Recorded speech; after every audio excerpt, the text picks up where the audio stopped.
Hello and welcome. Today we are going to take another look at the worker teams of Overlord, specifically on the impact that they have on the world and in turn the impact the world has on them. But before we are diving into this topic, I have an announcement to make. If you liked my short funny video about Overlord, it is quite likely that you might also be into other more light-hearted content of mine. So on my second channel, Explained in Evil, you will find other funny shenanigans. I already uploaded a video about Konosuba's core cast, and you will find the direct link to it down in the description. Now, with all of that said, let's continue with the second part of my worker video. And after we talked about the origin of the workers, we have to ask ourselves what effect they have on their environment.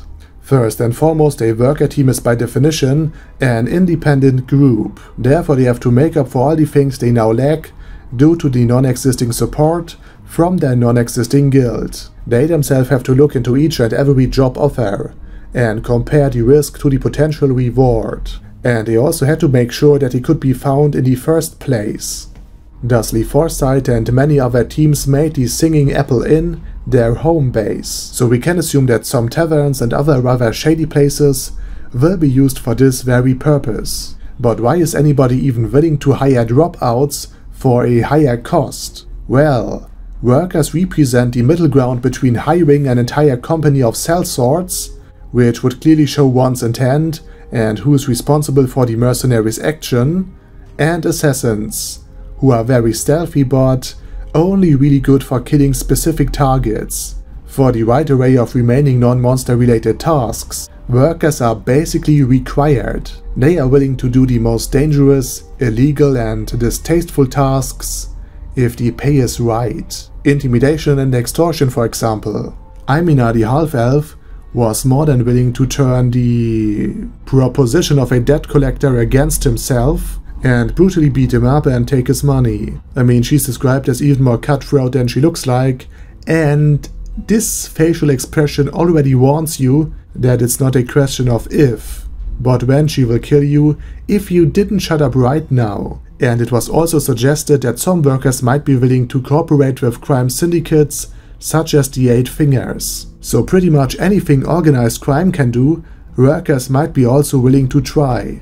Another use for them could be an assault of your rivals. If one of your worst rivals acquires a nice lawn or a particularly beautiful lamp, you could always send out some workers to burn or steal it. For a little extra, they might actually do both.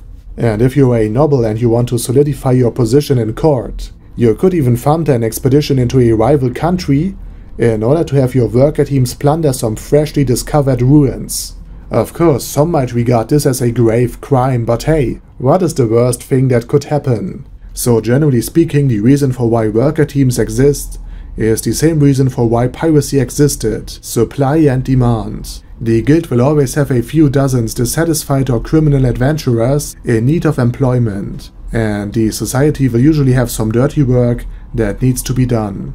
And while they are not affiliated with the guild anymore, this in and of itself doesn't mean that they are criminals for being kicked out. Additionally, the guild can't persecute criminals because this is still a state prerogative. So if a soon-to-be worker left the guild, there's simply nothing it can do. But on the other hand, if they are kicked out because they either killed somebody or committed some serious crimes, the guild won't have any problems alarming local authorities about this powerful problem. And this is the point where it gets interesting. Normally, state authority would be able to overwhelm and detain normal criminals rather quickly.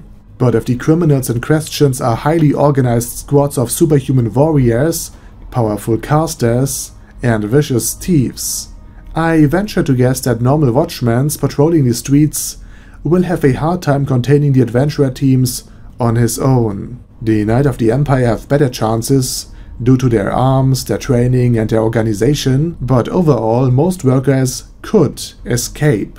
So generally speaking, they are in a gray area. On one hand, most of them have committed severe crimes at one point in their lives.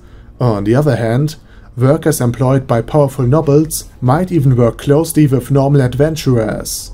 If they become a serious problem though, nations like the Empire, given their great degree of control over their country, could probably crush them, but the time and resources are better spent on other things, and occasionally, workers might be of some use. After all, they fill an important role. Workers are basically adventurer teams without any of the rules and regulations the guild enforces, and like their former co-workers, these guys can be necessary as well. Just let me give you an example.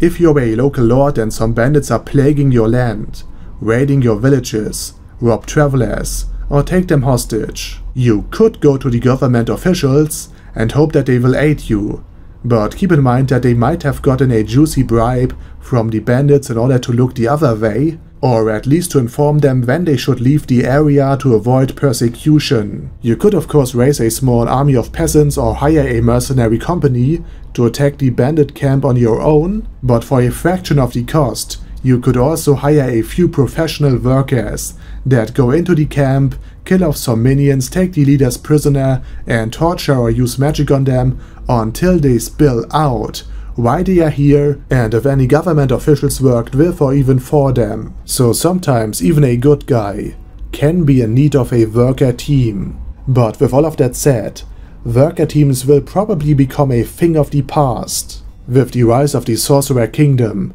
and its seemingly limitless resources, military strength, and labor force, Nezaric's equivalent of a petting zoo is exceptionally good in exerting control over its territory and its vassal states. Thanks to their total control, there's simply no gray area, no leeway when it comes to the shady worker business. Not only did the Adventurer Guild become a state-run institution, after Einzelgern's brilliant display of obliviousness, thusly draining the supply of potential workers, if a problem arises that would usually require a worker to solve, the champion of the living citizens, Dark Hero Momon, will be made aware of it by the concerned inhabitants of Irantel long before somebody with the money necessary could hire workers to turn a problem of the state into their personal profit.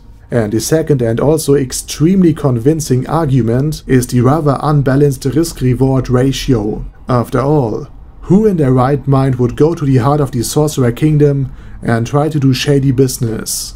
I mean, it's hard to argue with a Death Knight or a Soul Eater that just caught you red-handed. So like our own classic age of piracy, the age of workers will end as well. And last but not least, let's compare Overlord's complex take on adventurer outlaws to the usual stereotypes associated with bad guild members. Normal fantasy stories will usually just focus on the hero's journey and some bright, outstanding guild members, instead of the rather dubious lot that should also be attracted by the task of monster hunting and questing. So at most maybe some spare episodes in which the heroes will hunt down some criminals will be woven into the tale. Usually the good guy will beat the bad guy half to death, and after this rather tough love, they are magically good again, even after the good guys left the village. In other darker stories, an anti-hero may just kill them all and will therefore have solved the problem of rogue guild members for all eternity, despite the fact that sooner or later new ex-adventurers will appear, and despite the fact that the economic niche the ex-adventurers occupied is still there. But the third trope is by far the most common. Usually somebody has stolen something in order to sell it for money, which he then uses to buy medicine for a sick relative, usually his sister. At some point the heroes will find out about this and offer to pay the money up front if the thief in question is willing to join his party. Naturally, the sister also gets better and becomes the spellcaster / love interest of the group. These archetypes are gliding on the very surface of what should be an incredible complex topic, and in the end all of the bad guys are dead or became good guys instead. In stark contrast to this oversimplified approach, Overlord practically committed an entire book to flesh out the darker aspects of these guild dropouts.